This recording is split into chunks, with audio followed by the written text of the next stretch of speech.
नमस्कार दोस्तों, स्वागत है आपका लाइफ विजल चैनल पर।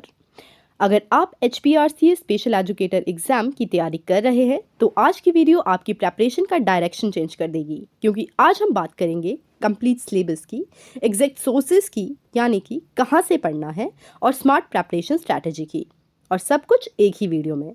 तो बिना कुछ स्किप कीजिए और पूरा वीडियो देखिएगा। सबसे पहले समझेंगे एग्ज़ाम का स्ट्रक्चर। ये एग्ज़ाम 3 मेजर पार्ट्स में डिवाइडेड है। इसमें 10+2 लेवल के कुछ सब्जेक्ट्स हैं। DLED स्पेशल एजुकेशन और जनरल अवेयरनेस इस सब पेपर में आने वाली हैं। याद रखिए, ये एग्ज़ाम सिर्फ नॉलेज का नहीं, बैलेंस का टेस्ट है। तो सबसे पहले बात करते हैं सोशल साइंस की। इसमें हिस्ट्री इंक्लूडेड है, ज्योग्राफी इंक्लूडेड है और पॉलिटिकल साइंस इंक्लूडेड है। मैं आपको पर्सनली सजेशन दूं तो 6th to 10th का जो आपका हिस्ट्री, ज्योग्राफी और जो आपका सिविक्स की बुक है, आपको वो लाइन टू लाइन पढ़नी है। हिस्ट्री के लिए 6 to 10th की आप किताबें पढ़िए और आपको उसमें एंशिएंट हिस्ट्री मिल जाएगी, मेडिवियल हिस्ट्री मिल जाएंगी और मॉडर्न हिस्ट्री भी मिल जाएगी। और अगर आप चाहो अपनी तैयारी को और बेटर करना तो आप स्पेक्ट्रम, जो मॉडर्न हिस्ट्री की किताब आती है स्पेक्ट्रम, उसको भी फॉलो कर सकते हैं। या फिर किसी के जो नोट्स आपको ऑनलाइन मिल जाते हैं तो आप उन नोट्स को भी फॉलो कर सकते हैं। और प्रैक्टिस के लिए आप ल्यूसेंट की जो बुक्स आती है MCQs की या क्वेश्चंस वाली, उसको भी आप फॉलो कर सकते हैं, क्योंकि उसमें जितना आपके सिलेबस में है वो सब कुछ दे रखा है। और अगर मैं आपको एक और सजेशन दूं तो जो आपकी बुक्स में साइड में जो स्क्वायर में या सर्कल में जो इन्फॉर्मेशन दी होती है, उससे बहुत से क्वेश्चंस आपके जो क्वेश्चन पेपर में है वो डायरेक्ट पुट होते हैं, और हम क्या करते हैं, उसको निगलेक्ट कर देते हैं कि इसमें से तो नहीं आएगा, हमको जस्ट लाइन टू लाइन पढ़ना है। ऐसा नहीं है। हमको जो साइड में जो इन्फॉर्मेशन दी होती है, मतलब NCERT बोलने का मतलब ये है कि NCERT का आपको लाइन टू लाइन पता होना चाहिए कि इसमें क्या लिखा है।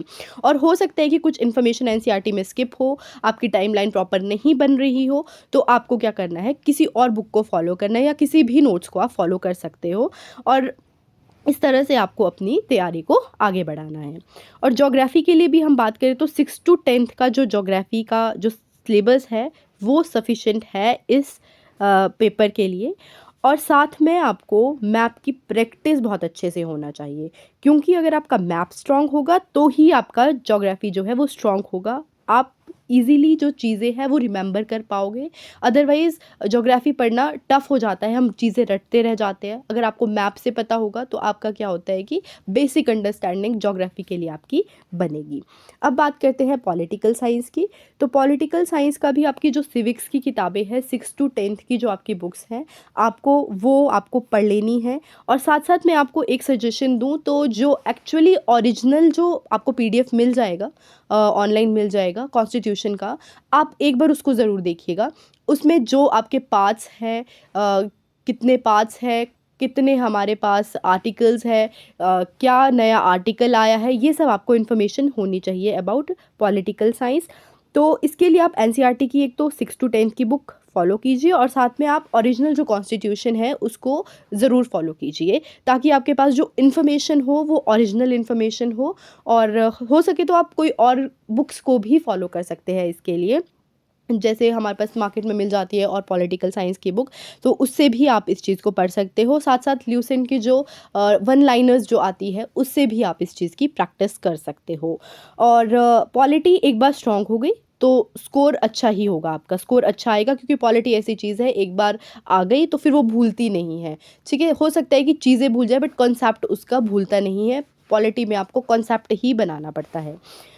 बात करते हैं मैथ्स की। तो मैथ्स तो यहाँ पे एक गेम चेंजर सब्जेक्ट है, क्योंकि जो मैथ्स है वो आपको 6 to 10th आपका जो मैथ्स है ऑलमोस्ट वो ही सिलेबस आपके पास है। देखिए, नंबर सिस्टम्स जो ये 6th में आपने पढ़ा है, whole numbers, integers, number operations, fraction, decimal, percentage, basic algebra, ये 6th 7th में आपने पढ़ा है। Linear equations and linear equations in 2 variables, ये सारा 6th 7th 8th का सिलेबस है। क्वाड्रेटिक इक्वेशन, फिर ये एपी जो है, ratio proportion variation, area parameter of plane figures, ये भी आप 6th 7th 8th में पढ़ते हो। एपी आपने 9th या 10th में आपने पढ़ी है।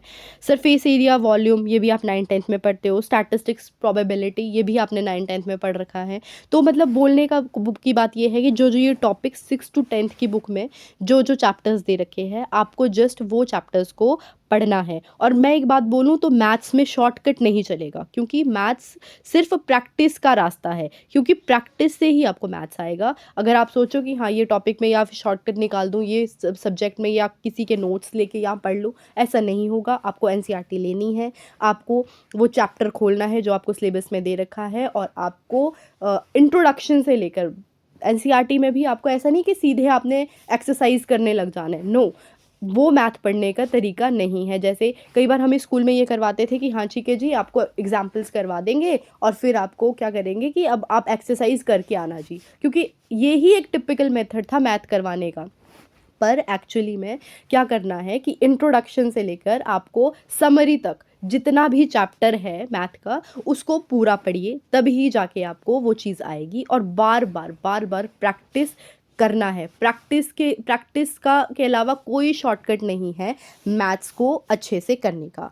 अब बात करते हैं साइंस की। तो साइंस के भी कुछ एक 6th to 10th के ही जो टॉपिक्स उठाए गए हैं, उन साइंस के टॉपिक्स को आपने अच्छे से पढ़ना है, और साथ में NCERT line to line science के लिए पढ़नी है। और जो उसमें लास्ट में आपको एक्सरसाइज दी होती है, उस एक्सरसाइज को पढ़ने के बाद उस एक्सरसाइज को आपको करना है। उस एक्सरसाइज को करने से क्या होगा, एक तो आपको कॉन्फिडेंस आएगा कि आपको ये चीज़ आती है, और साथ में आपकी तैयारी और बेहतर होगी।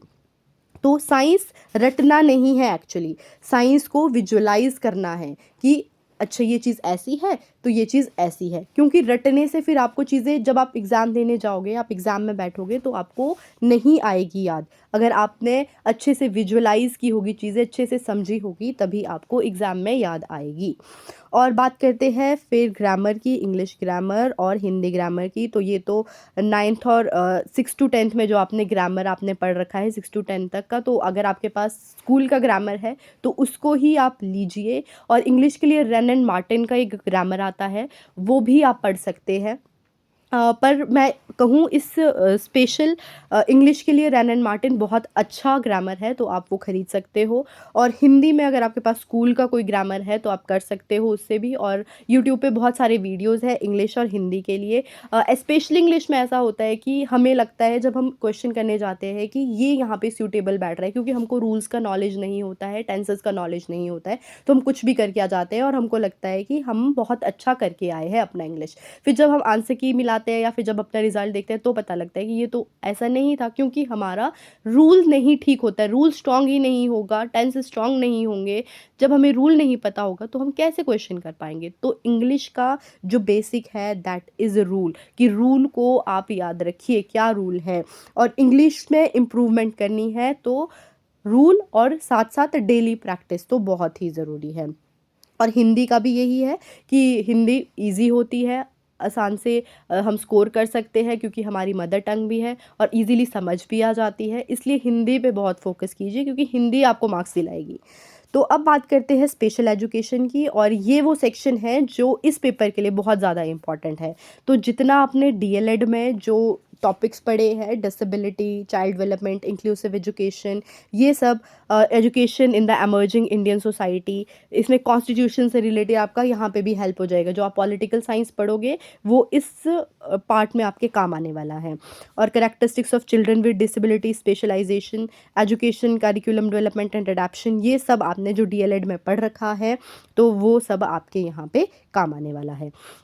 अब बात करते हैं जनरल अवेयरनेस की। तो जनरल नॉलेज में आपको एचपीजीके पढ़ना है। एचपीजीके के लिए मैं आपको कहूँ तो जगमोहन ब्लोखर, आप सबको पता है कि एचपीजीके का ग्रंथ है, उसमें आपको सब कुछ नॉलेज मिल जाएगा अबाउट एचपीजीके। अगर आपके पास इतना टाइम नहीं है कि आप उस किताब को पढ़ सको, तो मैं आपको कहूँगी कि आप आकाश की जो एक बुक आती है, आप उससे एचपीजीके पढ़ सकते हो। और आजकल तो यूट्यूब पे भी बहुत सारा मटेरियल है, पर मुझे जो लगता है कि पढ़ना एक अलग ही एक्सपीरियंस देता है। तो आपको अगर कोई बुक फॉलो करनी है तो जगमोहन बलोखरा नहीं, अगर आप नहीं है आपके पास टाइम इतना, तो आप आकाश की बुक को फॉलो कर सकते हैं। और करंट अफेयर्स का भी मैं यही कहूँगी कि आपको नेशनल इंटरनेशनल अफेयर्स आपको पता होने चाहिए और आपको अपने प्रदेश के अफेयर्स भी पता होने चाहिए। तो इसमें कोई भी करंट अफेयर्स आ सकते हैं। आपको बजट, आपको इंडियन बजट, आपको हिमाचल प्रदेश का जो रिसेंट बजट है, इकोनॉमिक सर्वे है इंडिया का और हिमाचल प्रदेश का, उसके बारे में आपको नॉलेज होना चाहिए। तो आपको वो ज़रूर देखना है क्योंकि उससे बहुत से क्वेश्चंस आते हैं। जितना ट्रेंड देखा गया है, जो अब पेपर आ रहे हैं, पहले तो एचपीपीएससी ही उससे क्वेश्चंस डालता था, बट अब एचपीआरसीए ने भी जो बजट है या फिर इकोनॉमिक सर्वे है उससे क्वेश्चंस उठाना स्टार्ट कर दिया है, बहुत ज़्यादा क्वेश्चंस उठाना स्टार्ट कर दिया है। तो उसको बहुत अच्छे से आपको पढ़ना है। और एवरीडे साइंस में अगर आप 6 to 10th का जो साइंस है वो अगर आप अच्छे से पढ़ लोगे तो ऑलमोस्ट आपका एवरीडे साइंस आपका कंप्लीट हो जाएगा। तो आपको इधर उधर से और साइंस पढ़ने की ज़रूरत है ही नहीं।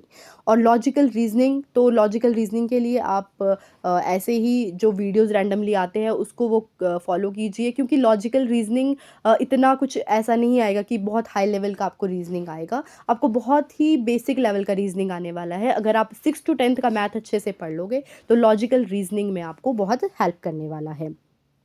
तो अब मैं बात करती हूँ स्ट्रैटेजी की। तो एनसीईआरटी आपको पता है 70% सिलेबस कवर हो जाएगा अगर आप NCERT, science, social science, mathematics, अगर आपने ये सब कुछ पढ़ लिया तो आपका 70% कवर हो गया सिलेबस, ठीक है। और आपको जो इम्पॉर्टेंट है इसमें डीएलएड में, जो आपका डीएलएड का सिलेबस है, डीएलएड के जो आपके नोट्स बने होंगे एक्चुअली, वो आपको रिवाइज़ करने हैं। और किसी के पास नोट्स नहीं है तो प्लीज़ उसको बना दीजिए। और बात ये है कि प्रैक्टिस जितना आप करोगे उतना ही आपको बेनिफिट होगा, क्योंकि पढ़ता हर कोई है। अब एग्ज़ाम आया है, हर कोई सोच रहा है कि मुझे पढ़ना है, ठीक है। और ऐसा नहीं है कि वो तैयारी नहीं करेंगे, हर कोई पढ़ेगा। पर मेन डिफरेंस कहाँ आएगा, जो बार बार रिवाइज करेगा उसमें ही वहाँ ही मेन डिफरेंस आएगा, क्योंकि उसको एंड तक याद रहेगा और वो ही वहाँ पे आउटपुट अच्छी दे पाएगा। तो बच्चों, ये था कंप्लीट सिलेबस, सोर्सेज और स्ट्रैटेजीज़ का वीडियो। अगर आपने इस वीडियो को सीरियसली फॉलो किया तो आपका सिलेक्शन होगा, ठीक है। मेहनत आपकी होगी पर रिजल्ट आपका नाम लिखेगा। तो अगर आपको ये वीडियो पसंद आया हो तो वीडियो को लाइक करें, शेयर करें और सब्सक्राइब करें। और मिलते हैं नेक्स्ट वीडियो में। धन्यवाद।